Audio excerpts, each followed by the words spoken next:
Bonjour à tous, ici Corben de Corben.info. Je suis heureux de vous retrouver pour cette nouvelle vidéo parce qu'il m'est arrivé un truc un peu bizarre et un peu relou.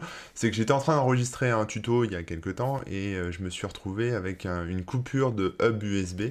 Donc ça a coupé mon disque dur sur lequel j'enregistrais le fichier et je me suis retrouvé avec un fichier MP4 corrompu. Voilà, alors j'ai cherché une solution, il y a plein d'outils qui existent, il y a même des sites qui existent qui permettent d'uploader des fichiers vidéo corrompus pour pouvoir les récupérer de manière restaurée et fonctionnelle. Le problème, c'est que tous ces services, toutes ces applis, marchent pas forcément très bien et en plus sont payants hein, pour la plupart. Donc c'était un petit peu relou. Donc j'ai creusé un peu le sujet et puis je vais vous montrer tout ça. Alors voilà le fichier corrompu en question, donc vous voyez, il n'y a même pas la petite vignette. Ça, c'est un autre fichier vidéo qui n'a rien à voir, mais qui a été réalisé à peu près au même moment et qui, lui, fonctionne, hein, comme vous pouvez le voir, voilà, ça marche, il n'y a pas de souci. La vidéo corrompue, malheureusement, ne se lit nulle part, ni sur VLC, ni... voilà, j'ai testé tous les players que j'avais, ça ne marche pas. Donc ma première solution, c'était tout simplement d'en faire une copie avec FFmpeg. Donc je vais vous montrer comment j'ai fait et puis ce qui m'a mis un peu sur la voie, hein, un peu sous forme d'indice. C'est-à-dire que j'ai pris ma vidéo corrompue ici, voilà, et puis je l'ai copiée, donc avec le paramètre C, copie, et puis j'ai donné un nouveau nom, on va mettre newvideo.mp4, et j'ai lancé en fait une copie en conservant bien sûr le codec et en me disant que ça allait quelque part réparer en fait tout simplement ma vidéo. Malheureusement, comme vous pouvez le voir, ça a fait une erreur en fait. C'est-à-dire que je me retrouve avec un message qui dit Move Atom Not Found ici.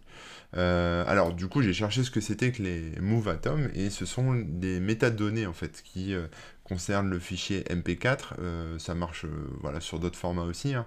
Mais cette métadonnée fait que mon fichier n'est pas lisible. Cette absence d'entête de métadonnées qui peut se trouver au début à la fin du fichier d'ailleurs, ça dépend. Il y a peut-être d'autres problèmes aussi dans le fichier, mais en tout cas, c'est ce que m'indique FFmpeg. Donc j'ai creusé le sujet et j'ai découvert un outil qui s'appelle Untrucked. Et Untrucked, il y a plusieurs façons de le faire fonctionner, hein, mais pour faire un tuto un peu universel, ce que je vous propose, c'est qu'on utilise Docker pour ça. Alors je vous emmène sur le site de Untrucked pour vous montrer un peu la bête. Donc ça, c'est le GitHub hein, du projet, donc ça s'appelle Untrucked, UNTRUNC, et donc ça permet de restaurer des fichiers vidéo endommagés, donc des MP4, des M4V, des MOV et des 3GP. Voilà, tout ce qui est, c'est des vieilles vidéos mobiles pour ceux que ça intéresse. Voilà, donc il y a plusieurs façons de faire, hein. Donc c'est un logiciel quand même qui tourne sous Linux, donc on peut l'installer en compilant les sources, etc. J'ai essayé de l'installer, parce que moi je suis sous macOS, mais j'ai essayé de l'installer sous Mac, parce qu'il y a un petit tuto aussi. Bon, j'ai pas réussi à le compiler comme je voulais sous Mac, par contre, ce qui est sûr, c'est que ça ne marchera pas sous Windows nativement. C'est pour ça que je vous propose d'utiliser Docker. L'intérêt de Docker, c'est que ça permet de faire tourner des conteneurs, donc des conteneurs Linux par exemple, aussi bien sous Windows que sous Mac, enfin sous tous les systèmes d'exploitation qui supportent Docker. Donc ce que je vous montre là, vous allez pouvoir le faire marcher aussi sous Windows. Alors Docker, c'est quelque chose qui s'installe sous Linux, par exemple avec un apt si vous êtes sous Ubuntu, mais si vous êtes sous Mac ou sous Windows, ça se télécharge en fait tout simplement et ça s'installe. Donc ça se présente comme ça, il y a une petite interface, etc., même si ça reste un outil en ligne de commande. Donc ce que je vous propose, c'est tout simplement de le télécharger et puis de l'installer. Et une fois que c'est fait, on se retrouve tout de suite. Alors petit aparté, Docker se loge dans la barre des tâches, hein, donc si vous êtes sous Windows, ça se présente à peu près de la même façon, et on sait qu'il est lancé parce qu'il y a le petit rond vert ici qui dit que ça tourne, voilà. Ensuite, il faut aller dans Docker Hub, et dans Docker Hub, tout simplement, on va chercher Untrucked. Voilà, et un truc, j'en ai plusieurs qui sortent, qui ressortent. Donc j'ai Mouyoul, bon voilà, et j'ai surtout celui-là, Singtree Untruck, que je choisis parce que c'est celui qui a le plus de téléchargement. Donc je me dis que c'est celui qui doit marcher le mieux. Donc je clique ici, et là j'ai les instructions en fait pour le faire tourner. Donc vous allez voir, c'est pas très compliqué, hein, il suffit d'ouvrir un terminal. Donc j'ouvre mon petit terminal, on va nettoyer un peu ça pour y voir un peu plus clair. Et je vais copier-coller tout simplement cette ligne ici. Voilà, comme ça, donc qui appelle en fait Docker pour faire un pull, c'est-à-dire un chargement de l'image du conteneur Untruck. Donc on lance le chargement. Voilà.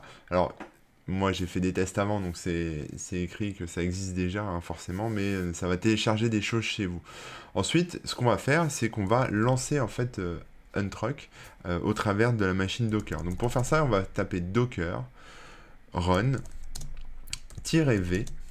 Ensuite, votre emplacement, en fait, là où se trouvent vos fichiers. Donc moi, c'est dans slash volume.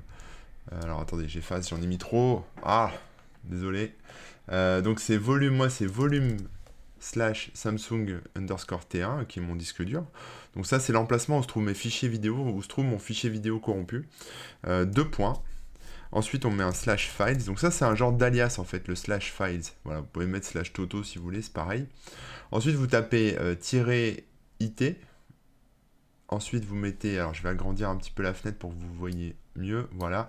Vous mettez donc it, vous mettez sync tree slash untruck, donc ça c'est pour préciser quel conteneur vous voulez utiliser avec Docker. Là, vous mettez la vidéo OK, donc le nom de la vidéo OK, donc c'est pas, il faut spécifier le truc, hein. Donc c'est-à-dire qu'il faut faire slash files slash vidéo OK, voilà, pour dire qu'en fait, c'est un alias, hein, donc slash file est un alias, comme je vous le disais, donc en gros, ça va aller chercher la vidéo OK qui est dans, sur votre disque dur, par exemple.